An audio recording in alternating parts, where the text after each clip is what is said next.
Adrian, we seem to have a really exciting weekend ahead, full of up-and-coming horses. Many have never raced in town on Saturday, but all have been building through their grades and thoroughly deserve to take their place. Let's start in Queensland with Splendiferous, who is owned by the most excited group of ladies. The filly is unbeaten in her 3 starts this preparation, and although she's stepping up sharply in trip to 2,000 metres, that's never seemed to concern you at all. Look, this is going to be the biggest test to date, no doubt. Mainly from the class factor. I guess there's that element of the step up to the 2,000. It would have been great to see that last start over a mile. That probably would have given her a better foundation. But in fairness, we always knew that this was going to be the next step for her, so we trained her accordingly going into that 1,400 metre race. She had a nice foundation, nice grounding going into that. I must say she was very, very dominant. She was excellent that race. The way that she sort of cruised up to them and really showed a great turn of foot. Obviously, stepping up in class, we've got an awkward draw and we've got to see out that 2,000 metres. So there's a few question marks there, but I do feel she'll see out the trip. She's got the nice physique to be a staying sort of type, and she's got that staying sort of pedigree on her female side. So, quite upbeat with her, and it'll be a good test to see whether she's an Oaks candidate or not. In Sydney, another young stayer in the making is Sun Bloodstock's Marinoa. He stretches out to 2,000 metres for the first time after an impressive victory in the Wagga Guineas last time. How has he been working since then?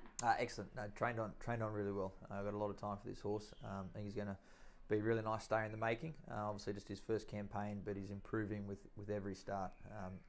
Early days in his career, just doing a few things wrong, but I think he seemed to have matured a lot in a short period of time. Saturday will be a good test, but really looking forward to seeing him over the 2,000 metres. I think he'll excel at that distance. He's got fantastic staying bloodlines, and I think that'll come to the fore on Saturday. So he's trained on well, and exciting sort of type going forward. Mensa Missile hasn't raced in town since his debut, but the way in which he put them away last time suggests that he's ready to take that next step. Jean Van Overmeer seems to get on really well with the gelding, and his 1.5 kilo claim should come in very handy here. Should the team at First Light Racing be preparing for a celebratory weekend here? Look, I thought Jean rode him excellent there last start. So he rightfully retains the ride and gets a good opportunity in town. Excellent win, and he's really just starting to come right at the right point in his preparation. So he's at his peak now. We can't get him any fitter. He's come out of that race very well. He's racing with a lot of confidence at present. So if he can get the right conditions there on Saturday, which it looks like he will, he'll certainly give it a really good shake-up. As I said, he's at his peak fitness. It's the right point in his preparation to be testing him at this level, and looks nice conditions, and proved to be an excellent chance for us. Panic Rock races for the Newgate Farms Syndicate. He trialled very well a couple of weeks ago and gets over a bit of ground for the first time here, which looks sure to suit. Look, he's had the 3 nice trials leading into this. I was really pleased to see the improvement that we saw at his latest trial with the addition of the blinkers. So he gets those on Saturday. I know he's sort of racing over the 1,300 metres first up, but with those 3 trials, he's got a nice grounding going into it. And the latest one, he was made to do it a bit in that trial. So he's going there with a great grounding. Looks in excellent order. We obviously had him in an easier entry race during the week on Thursday. We elected to keep him against his own age group. I think that's sort of important at this time of year to try and capitalise on that. So it looks a nice opportunity for him. Last preparation, I know he broke his maiden at Canberra. He did quite a lot wrong there. He was thrown in the deep end there in the nursery, and he may have just sort of had enough by then. So you can sort of put a line through that. Obviously, back of gelding now, a lot more mature.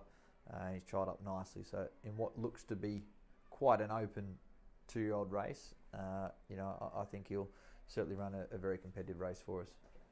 Matt Sorter only had 1 official trial before starting over 2,000 metres first up, so you would think he'll take natural improvement from it.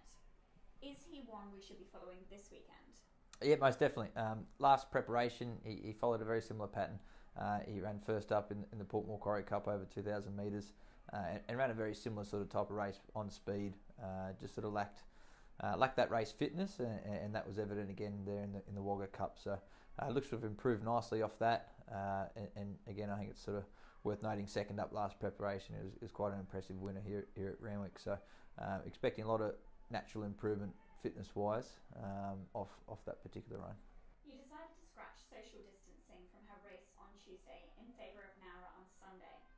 What was your thinking behind this, and how has she been training this week? Yeah, just looked like a race where she may be better placed.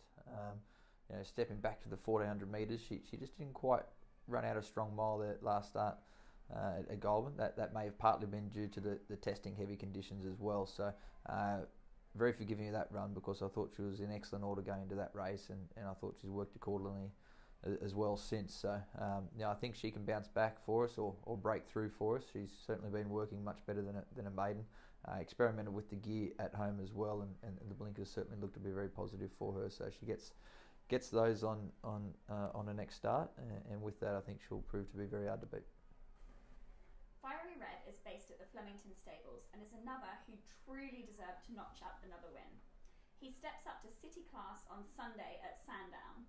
Do you think he's ready to take that next step this time in? Look, I've got no doubt there's a city win in him this preparation. I thought his last start win was excellent. A lot of merit to that. A horse that's going to continue to improve throughout the preparation. I do feel in time he will get over a little bit further. 1400 metres, potentially the mile. We'll see what this start shows, but he's got a little bit of an awkward draw, which is the only concerning thing for him. Outside of that, he's been faultless, been very happy with his work since. He's in great order, really holding great condition. So very pleased with him going into the run. If he gets the right luck in running, I think he'll prove to be thereabouts once again. I like to finish each week with a yearling that has caught your eye. We had our first grass jump outs for the babies last week, which is really exciting. Was there one in particular that's proving to be a ready-made racehorse? Yeah, look, great to see the yearlings out there taking that first step for them in the jump outs. All look some very natural, precocious types. So I was most impressed with what we saw. Probably one in particular out of those was the Merchant Navy Thunder Lady filly. I thought she was very sharp, very natural. It's usually a great indication at this point that the jump outs, the natural ones that are sort of really putting their hand up early. There's a couple of nice colts that I've sort of very, very keen on that are going to the jump outs this Friday. So hopefully I've got a bit more to report next week as well. Some colts by Maurice, Spirit of Boom, some Russian Revolution is an interesting first season sire. So I like what we've seen from them in the lead up to that, and hopefully I can certainly see that natural ability with them again this Friday. So might have a bit more to report next week for you.